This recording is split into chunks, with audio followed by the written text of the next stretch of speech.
This video essay concerns itself with the death of Julius Caesar, but it is not a play-by-play of the events. Instead, it attempts to elevate the importance of Brutus, inspired by Nietzsche's praise of Shakespeare. The point I try to make is very simple. It is in Brutus that the most difficult choice a man could ever face manifests. Brutus as a man who strives for the eternal Platonic ideal of justice even if it forces him to kill his closest benefactor. In order to properly see the gravity of what Brutus faced, we must dedicate time to understanding all of the human obstacles in his way. I hope you enjoy.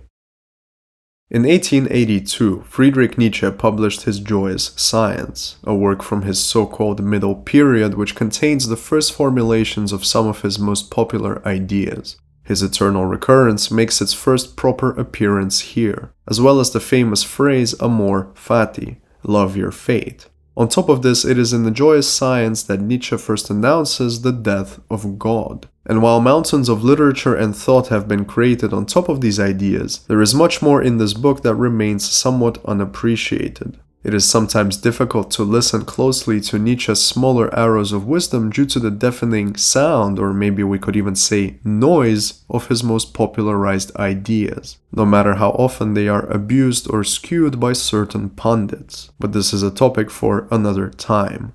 One such overlooked aphorism in this work is number 98 in Book 2. It is titled In Honor of Shakespeare. There is quite a bit in it to look at and consider. The striving after freedom of the soul, for example, which is very interesting considering that Nietzsche later rejects a conventional view of the soul in Thus Spoke Zarathustra, and not only there. As is typical for Nietzsche, there is also an excellent psychological insight into Shakespeare himself, what Shakespeare must have felt or went through in order to create the profound characters that he did, and how he thus positioned himself in relation to his characters. Shakespeare the man, first and foremost, and then the author. However, what really stood out to me in this aphorism as a great fan of Shakespeare myself is a very brief sentence. Quote, Shakespeare's best tragedy is still called by the wrong name. What Nietzsche is referring to here is the Tragedy of Julius Caesar, a play from Shakespeare's so-called middle phase. It was first performed in 1599. The name speaks for itself, of course. The play covers the events surrounding Julius Caesar's death, the days leading up to him being assassinated by the co-conspirators in the Senate, that heart-wrenching moment of the death itself, and then the political and personal consequences of this act to the main Romans involved. I am not here to retell this story, and this video essay will never come close to simply reading the play for yourself. My purpose here is instead to stress and analyze a certain character, a character that Nietzsche believed to be the focal point of the tragedy, Brutus. It is in Brutus that one of the most difficult choices for man is contained, to choose between the common good or loyalty to your dearest friend. And Nietzsche adds that the question here is ultimately one of freedom, i.e. the choice is extremely personal. The common good, whatever that may mean to a Roman, is a disguise for what is ultimately a question of me, my freedom as a single man and as a Roman. It is in Brutus that several different kinds of virtue clash, and the difficulty of this choice has kept this tale ringing through history for the past 2,000 years. The assassination of Julius Caesar is not the only assassination in history, of course, but I do believe that it is the most personal and difficult one. Brutus and the co-conspirators took one of the biggest gambles in history, and as Nietzsche says, when Shakespeare elevates the character of Caesar to a divine genius tyrant, he only accentuates further the true price that Brutus was willing to pay, what a major obstacle he chose to overcome. Thus Shakespeare proudly honors and shelters Brutus, a man who was until then mostly thought of as nothing but a traitor.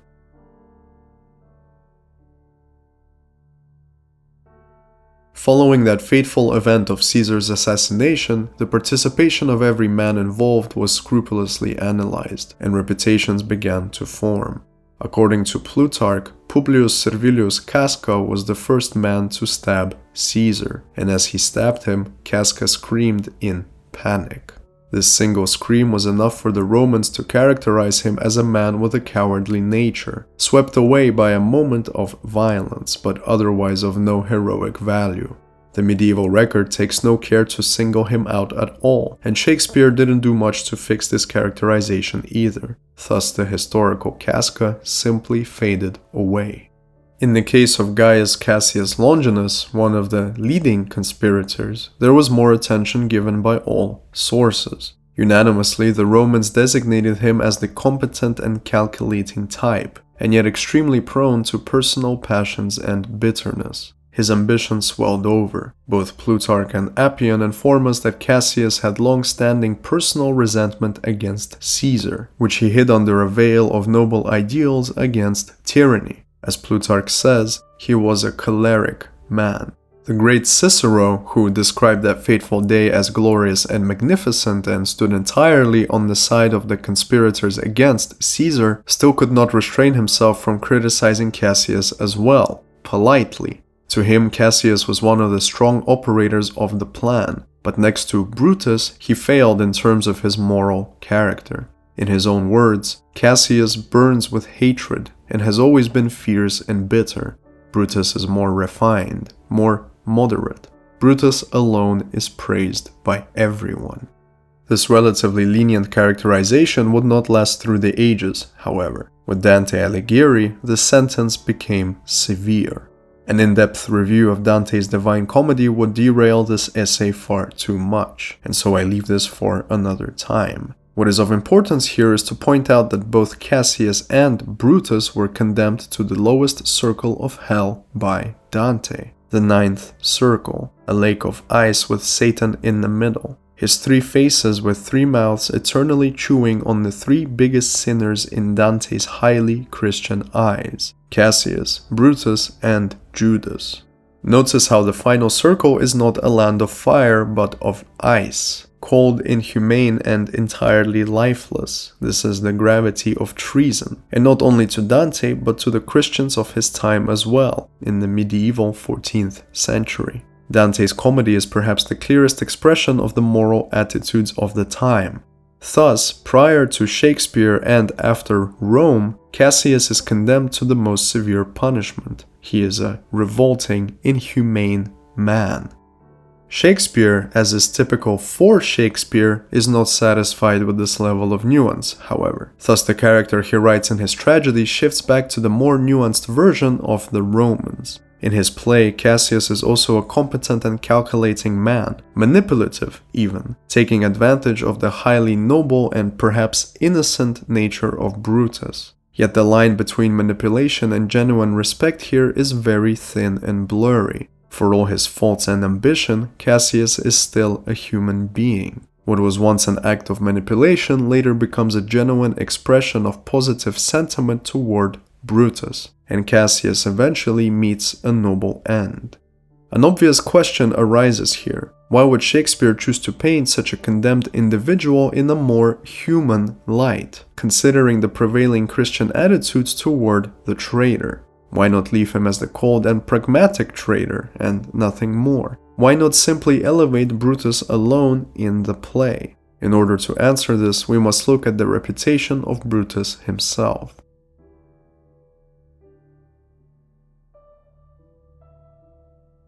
Much like in the case of his closest conspirator Cassius, the Roman reputation of Brutus depended on the personal political allegiances of the people describing him. As mentioned earlier, Cicero supported the death of Caesar, and so to Cicero, Brutus represented good virtue. Being a great thinker, Cicero respected very much the fact that Brutus was a philosophical man, a man who acted through the lens of philosophy. It is well attested that Brutus was a Stoic. Unlike Cassius, Brutus kept his passions contained. Privately, Cicero praised how committed Brutus was to a sense of duty, to moral obligation, all underlined by a highly rational mind. While Cassius plotted against Caesar due to bitter personal grievances, Brutus was guided by a rationality, a loyalty to his ideals. In short, a moral responsibility to prevent tyranny, no matter the cost. This positive characterization is of course not shared by everybody. Once Augustus came to power, both Brutus and Cassius were made enemies of the state. Their memory was officially condemned. In his Roman history, Paterculus writes, Brutus and Cassius, who had been raised by Caesar to the highest positions, dared to lay hands upon him, in whose benefactions they had lived. Oh, the monstrous crime! Oh, the shame of the age! Liberty? What is liberty when covered with the blood of a benefactor? All this is to say that the Romans reacted quite naturally to this event. In the eyes of the sympathetic, Brutus made an extremely difficult decision. He chose Rome over a friend, if not even a father, as Suetonius claims. And since Brutus is believed to have had no personal grievances against Caesar, his actions only attest to the strength of his ideals. Unlike Cassius, who personally resented Caesar and so Rome came second, if it even was a consideration at all. Now, in the eyes of those who supported Caesar, all of the men involved were vile traitors. Brutus may have been likable to some due to his evidently strong moral character, but the act was still unforgivable. After all, loyalty is the greatest political virtue.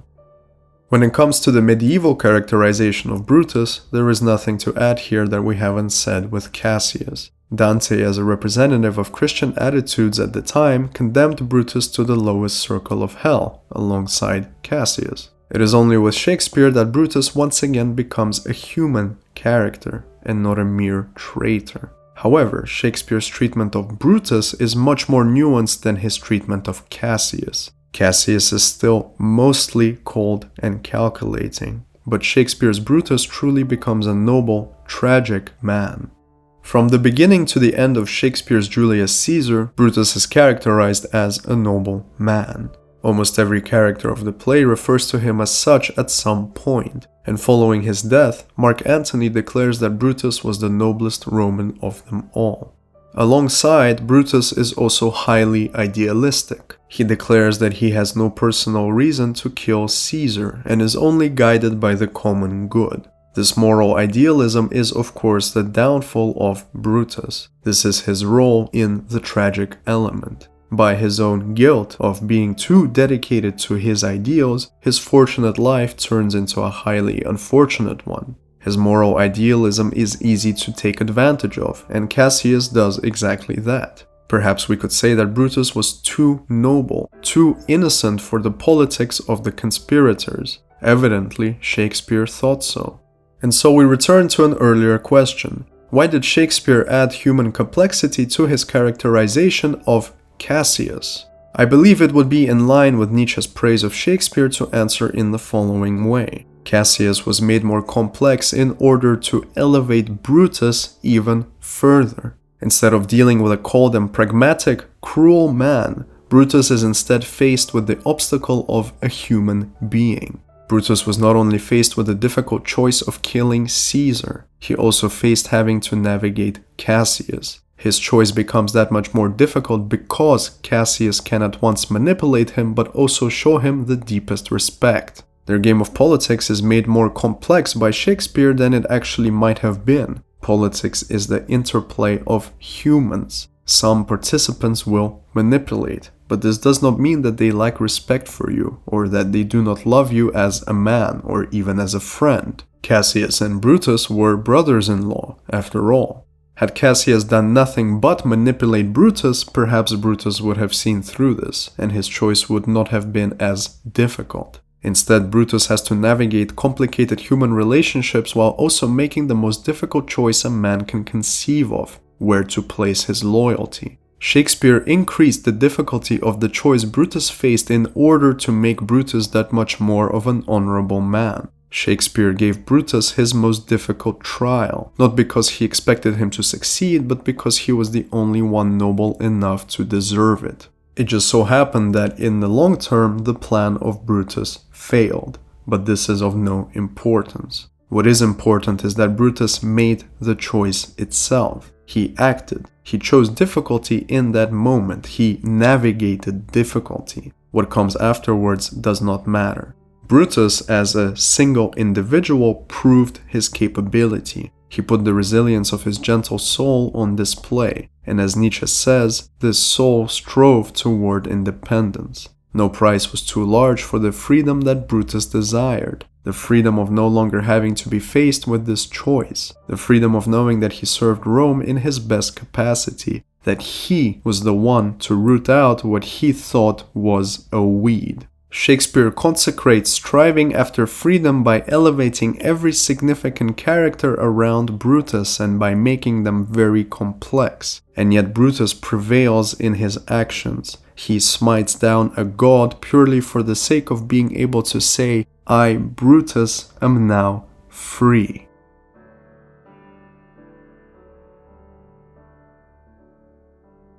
Despite everything that we have said, the focal point of Shakespeare's play is of course Julius Caesar himself. There would be no play without him. And so in order to understand the gravity of Brutus and his fate, we must look at the main obstacle in his path, i.e. Caesar. Shakespeare's Caesar is not simply a man. Neither is he simply a man to anybody who has ever revered him. In the words of Alan Bloom, a great student of Leo Strauss, Julius Caesar is the story of a man who became a god. Beyond his merely human achievements, the destruction of the Republic and the establishment of a universal monarchy, he was worshipped as a divinity, as were many who inherited his name. Shakespeare elevates Caesar to the highest level immediately from the start of the play. When Caesar speaks, everybody must be silent, even if they are part of his closest circle. The prophetic soothsayers must look directly at Caesar as they would at a statue of a divine god while they make their prophecies. It has been suggested by several scholars that Caesar was a manifestation of Plato's philosopher king. For those of you unfamiliar with this term, the philosopher king is presented as the true and appropriate ruler of the perfectly just city in Plato's Republic, in Book 5 specifically. Quote, until philosophers rule as kings, or those who are now called kings and leading men genuinely and adequately philosophize, there can be no rest from evils for the city. Undoubtedly, any person seriously concerned with such notions must give Caesar an adequate evaluation. He was, after all, a very educated individual. In writing and rhetoric alone, he was praised by none other than Cicero, perhaps the greatest rhetorician to have ever lived. Quote, he wrote with the purest elegance. His orations are worthy of great praise, as are his commentaries. They are stripped of all ornament, like a body without a cloak, but they are elegant, polished, and free from affectation. In their kind, they are admirable. In his political outlook, Caesar was a pragmatist, a skeptic if we are to trust Cicero once again. The educated position of his time was that a man should act on probabilities and always be skeptical of any guarantee. To shelter oneself in some imagined guarantee is to be intellectually lazy, and laziness of any form always invites misfortune. Inaction also invites misfortune, and a look at Caesar's biography quickly demonstrates what an active man looks like. For any active man to be successful, he must have some guardrails, most usually a way of life or personal ethic that keeps him on the most stable course. Even though Caesar was clearly ambitious and rarely self-restraining, he did have stoic tendencies in his public dealings. Caesar's evident tendency toward action and leadership, combined with a great intellectual education worthy of Cicero's praise, should in theory make him a worthwhile candidate for the title of Philosopher King. Whether we ultimately agree with handing him this title isn't too important. What matters is that Caesar most likely thought of himself in this way as well. Moments before his death, Shakespeare has Caesar declare the following: "But I am constant as the northern star, of whose true fixed and resting quality there is no fellow in the firmament." In Shakespeare's eyes, Caesar views himself as the northern star of Rome, a constant guiding light, a metaphysical quality to a physical man. All other stars die out and burn up eventually. They are nothing but small globes of fire, but the northern star shines over Rome in all of its forms. In this way, Caesar's soul is the ideal to which Rome must strive. And for Plato, the philosopher king is a trained metaphysician who understands this precise nature of reality, that the imperfect material realm of becoming always strives for the realm of perfect being, the realm of forms, of which Caesar's soul partakes, as Caesar declares by comparing himself to the northern star. And yet at the same time, if going by Plato's Republic, Caesar fails on a very specific count. He rises above his guardian class. This is a fatal, unacceptable error. This guardian class is the highest one in Plato's imagined perfect city. Caesar's ambition strives too far, for he begins to view his fellow politicians, i.e. his fellow guardians, as enemies, as threats to his existence, while Plato dictates that the guardian class of rulers and warriors must view each other as brothers and sisters, as a family that abides by the respect and loyalty of a great and egalitarian family. Caesar, however, sees himself as a separate entity from this family, and thus, through an unfortunate and very cyclical manner, he enrages the conspirators, which only further isolates Caesar. Even though Caesar could very well be the best physical manifestation of justice available at that time, that justice becomes foreign, for it manifests in a man who is bending the family of Rome into a single unit directly under his thumb. The reduction of this family from a balanced plurality to an emperor of one, even if it is only a possibility in the future, then begs the very famous question: are we a nation of laws or a nation of individual men? In other words, is the city nothing more than a canvas upon which great men chase their own individual aims?